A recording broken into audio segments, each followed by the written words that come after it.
人間と多種族の共存する世界などし。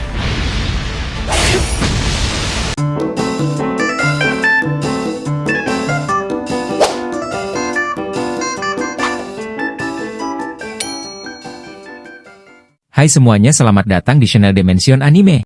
Kali ini kita akan bahas Mokushiroku no Yonkishi Season 2. Pasti kalian juga nggak sabar untuk tahu apa yang terjadi setelah semua kejadian epik di Season 1 kemarin kan?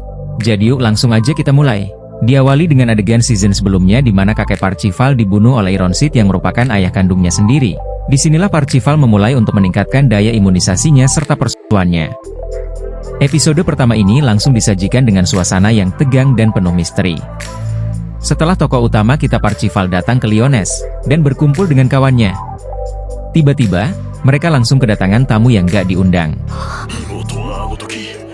Sekarang kita lihat bagaimana mereka harus berhadapan dengan ancaman yang lebih serius lagi. Lanjut setelah Raja terakhir alias Arthur Raja dari Camelot datang dan bikin gempar para pahlawan kita, serta berusaha menghasut para istri maksudnya para rakyat Lyonesse. Tristan pangeran Lyonesse yang tidak terima karena rakyatnya dihasut, tanpa tahu ilmu kanuragannya belum sampai di ilmu rawa rontek, langsung ngajak duel. Untung saja pahlawan dari 7 dosa besar mamang saya yang kemarin dapetin Dewi Kuan Yin Suget, alias Meliodas, padernya, datang.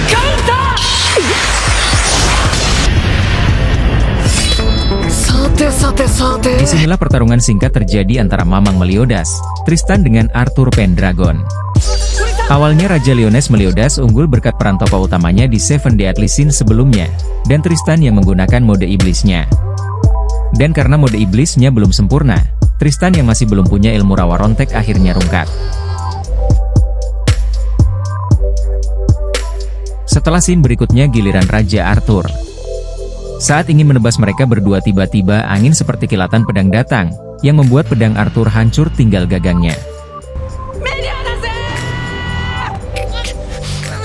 Entah kilatan itu datang dari mana. Di saat yang bersamaan Tristan yang tidak mampu menahan kekuatan iblisnya akhirnya tidak dapat mengkontrol tubuhnya sendiri.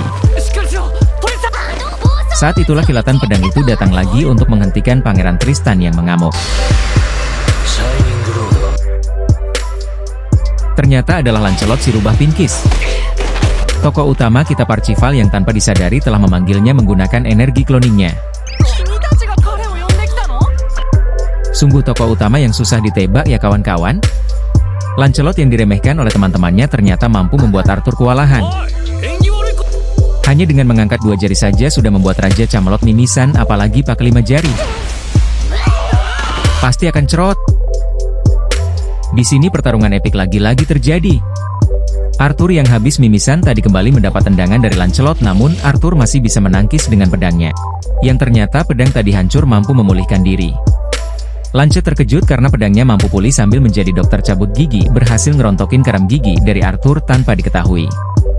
Bener-bener nih si rubah emang gak ngotak kanuragannya. Arthur yang kesakitan dan mengaktifkan juga mode kutukannya. Lancelot yang menyadari dari tadi yang dihancurkannya mampu beregenerasi, tapi tangan kanan dari Arthur tidak terlihat mampu pulih. Apa yang sebenarnya terjadi? Pertarungan pun berlanjut namun tetap Lancelot mampu menjatuhkannya. Semuanya dibuat terkejut, tanpa mode serius pun Lancelot dapat menjatuhkan Arthur. Di sini dijawab oleh Pangeran Tristan bahwa dulu Lancelot pernah pergi ke suatu tempat dan mendapatkan kekuatan setara dengan pendekar Seven Deadly Sins sebelumnya. Selanjutnya Arthur yang menggunakan kembali mode kutukannya mampu membuat Lancelot terlempar. Itu membuat Meliodas marah hingga menyerangnya.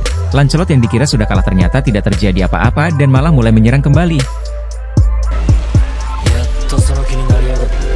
Dengan energi yang begitu besar membuat mode kutukan Arthur mundur. Di sini semua para pahlawan kembali berdiri. Keempat penunggang kuda kematian. Dan di saat yang bersamaan muncul kapal besar dari langit yang ternyata adalah pasukan dari Camelot yang meminta rajanya untuk mundur. Dikarenakan bukan hanya aura 4 penunggang saja yang terasa, namun aura dari para 7 pendekar dosa besar alias Seven Deadly Sins juga terasa oleh mereka. Ban, Gouter, Diane, dan King. Akhirnya Arthur dan yang lainnya mundur dan menyusun strategi baru untuk mengalahkan para penunggang kuda kematian. Apa yang akan direncanakan Arthur ke depannya? Kesimpulan dari episode kali ini, baru juga Kopdar udah dikasih raja terakhir. Jangan lupa like, subscribe, dan aktifkan lonceng notifikasi supaya nggak ketinggalan pembahasan seru. Sampai jumpa di video berikutnya.